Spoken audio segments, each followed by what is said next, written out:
നുസ്രത്ത് ജഹാനിലേക്ക് പോവുകയാണ്. Republican party പ്രതിനിധിയാണ്. നുസ്രത്ത്, ഇപ്പോൾ പ്രശാന്ത് പറഞ്ഞ് അവസാനിപ്പിച്ച പോയിന്റ് എന്ന് പറയുന്നത് വളരെ നിർണായകമാണ്. ഈ ഗ്രാമാന്തരങ്ങളിൽ പോലും ഈ കണ്ണൂരിലെ കണ്ണവം എന്ന് പറയുന്ന ഒരു സ്ഥലത്ത് സംഘടിപ്പിച്ചതിൻ്റെ ദൃശ്യങ്ങളൊക്കെ നമ്മുടെ മുന്നിലുണ്ട്. നമ്മൾ ഇന്ന് ആ വിഷയം സംപ്രേഷണം ചെയ്തതാണ്. ഞാൻ നേരത്തെ വിചാരിച്ചത് ഇന്നലെ ജനം ടി വി ഒരു വാർത്ത ആദ്യം കൊണ്ടുവരുന്നത് ജനം ടി വിയാണ്. പെരിന്തൽമണ്ണയിൽ നടന്ന ഈ അന്യ സംസ്ഥാനങ്ങളിലെ ഇതര സംസ്ഥാനങ്ങളിലെ മുസ്ലിം തൊഴിലാളികളെ മാത്രം വെച്ച് നടത്തിയ ഒരു കൂട്ടായ്മയുടെ വാർത്തയാണ് ജനം ടി വി ആദ്യം കൈകാര്യം ചെയ്തത്.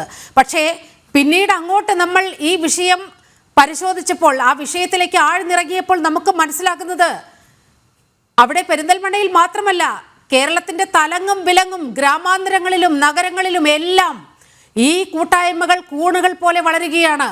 ഈ അന്യ സംസ്ഥാന തൊഴിലാളികളുടെ സെറ്റിൽമെന്റ് കോളനികൾ പല ഗ്രാമങ്ങളിലും വളർന്നു വരുന്നു എന്നത് അങ്ങേയറ്റം ആശങ്കയുയർത്തുന്ന ഒരു സംഗതിയായി നമ്മുടെ മുന്നിൽ നിൽക്കുകയാണ്. കാരണം കേരളത്തിനൊരു ഇക്കാര്യത്തിൽ കേരളത്തെ സംബന്ധിച്ച് ഒരു കറുത്ത ചില അധ്യായങ്ങളുണ്ട്.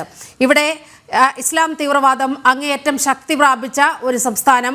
ഇവിടെ നിന്നും IS-ലേക്ക് റിക്രൂട്ട്മെന്റ് ചെയ്യപ്പെട്ട ആളുകളുടെ എണ്ണം, ലവ് ജിഹാദിൽപ്പെടുന്ന പെൺകുട്ടികളുടെ എണ്ണം, ഇങ്ങനെ പല ഘടകങ്ങൾ മുൻനിർത്തി നോക്കുമ്പോൾ കേരളം തീവ്രവാദത്തിൻ്റെ ഒരു ഹബ്ബാകുന്നു എന്ന് വിമർശിക്കപ്പെടുന്നതിൽ ഒരുപാട് സംഗതികളുണ്ട്.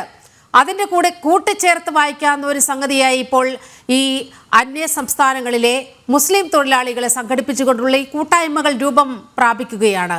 എങ്ങനെയാണ് ഇത് ദേശസുരക്ഷയ്ക്ക് വെല്ലുവിളിയാകുന്നത്? നമ്മളെ ഇപ്പോ ഈ CAA NRC കൊണ്ടുവന്നപ്പോ ഏറ്റവും അധികം പ്രശ്നം ഉണ്ടാക്കിയ ഒരു സംസ്ഥാനമാണ് കേരളം, പ്രത്യേകിച്ചും മലബാർ അല്ലെ. അപ്പൊ ഞാൻ പോലും അന്ന് ആലോചിച്ചിട്ടുണ്ടായിരുന്നു, ഒരു ബോർഡറിനെ ഷെയർ ചെയ്യാത്ത കേരളത്തിന്, അറബിക്കടലിന്റെ ഓരത്തുള്ള അല്ലെങ്കിൽ തമിഴ്നാടിനെ അല്ലെങ്കിൽ കർണാടകനെ മാത്രം ഷെയർ ചെയ്യണ ഒരു കേരളം എന്തിനാ ഇത്രയും വിരളി കൊള്ളുന്നതെന്ന് പലരും ചോദിച്ച ഒരു ചോദ്യമാണ്. ശരിക്കും മനസ്സിലാവുന്നില്ലേ?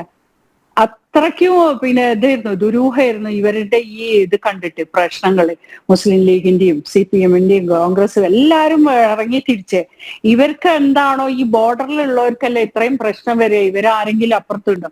അപ്പൊ അതിനുള്ള ഉത്തരം നമുക്ക് ഓരോ ദിവസങ്ങളായി കിട്ടിക്കൊണ്ടിരിക്കുന്നേ.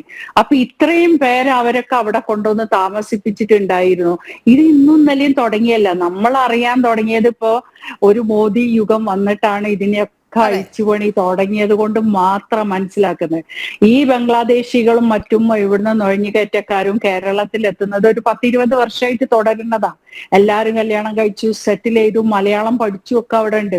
ആധാർ കാർഡും വോട്ടേഴ്സ് ID ഒക്കെ ഉണ്ട്, എല്ലാ ഗ്രാമങ്ങളിലും ഉണ്ട്.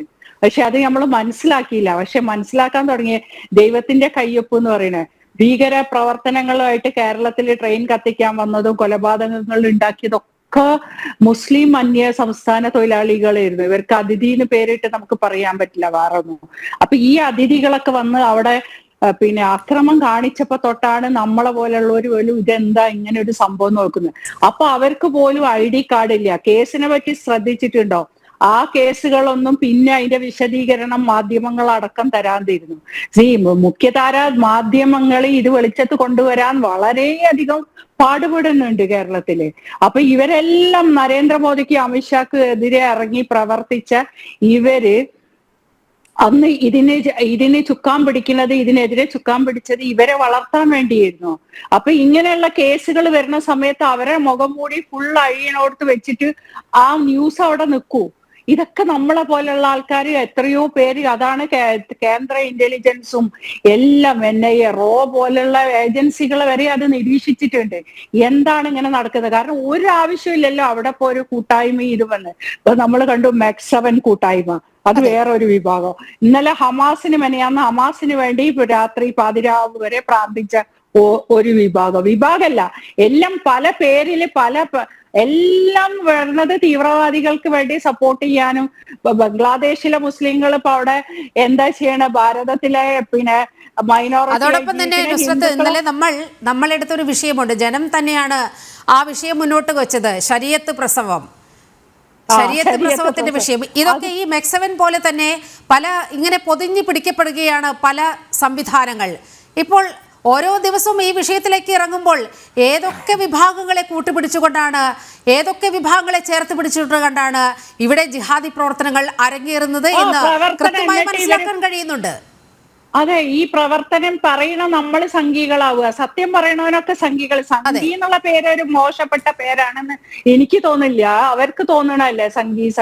ഇപ്പൊ സംഘി പറയും മുഖ്യധാര മാധ്യമങ്ങളും ഇപ്പൊ സിനിമ വരെ ഇന്നിറങ്ങിയ ഒരു ബ്രഹ്മാണ്ഡ സിനിമ, കുറെ പിന്നെന്താണ് ചിട്ടി വിറ്റിട്ട് സിനിമ ഉണ്ടാക്കിയ ആളും അതിൽ അഭിനയിച്ചോരു എല്ലാം കൂടി ഇന്നെന്താ ഇന്ത്യൻ ഹോം മിനിസ്റ്ററിനെയും പ്രധാനമന്ത്രിനെയും തെറി വിളിക്കുന്ന ഒരു സിനിമയാണെന്ന്, അവരുടെ പ്രവർത്തനങ്ങളും ക്രൂരതയും പറഞ്ഞിട്ട് ഗ്ലോബലി ഒരു സിനിമ ഇറക്കാം. ഇതാരിതിന് ഫണ്ട് ചെയ്തു? ഇതാണ് മെസ്സേജ്. ഗുജറാത്ത് കലാപത്തിന് അതേപോലെ കാണിച്ചു, പക്ഷെ ഗുജറാത്ത് കലാപം എങ്ങനെ ഉണ്ടായേ കാണിച്ചിട്ടില്ല.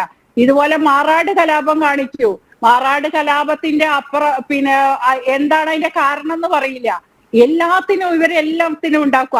അതന്നെയാണ് ഇതിൽ നമ്മൾ ശ്രദ്ധിക്കേണ്ട കാര്യം. നമ്മൾ ശ്രദ്ധിച്ചിട്ടൊന്നും കാര്യമില്ല, കേട്ടെടുക്കേണ്ടവരെന്നെ ഇത് ശ്രദ്ധിച്ചേ പറ്റുള്ളൂ. കേന്ദ്ര പിന്നെ ഹോം മിനിസ്ട്രി ഇതിൽ എന്താ തീരുമാനം എടുക്കാത്തത് തന്നെയാണ് നമ്മളൊക്കെ ഓരോരുത്തരും ചിന്തിച്ചോണ്ടും ചോദിച്ചോണ്ടിരിക്കുന്ന അറിയുന്ന രീതിയിൽ. കാരണം ഇതിന് ഇവരെ പിന്നിൽ പ്രവർത്തിച്ച് ഈ പൈസ മുടക്കുന്നതും ഇത്രയും പ്രവർത്തനങ്ങൾക്ക് ഇവർക്ക് പിന്നെ സ്വാധീനം കൊടുക്കുന്നതും ശക്തി കൊടുക്കുന്നതും ആരാണ് എന്ന് നമ്മൾ മനസ്സിലാക്കണം. ആ ഒരു അന്വേഷണം നമ്മൾ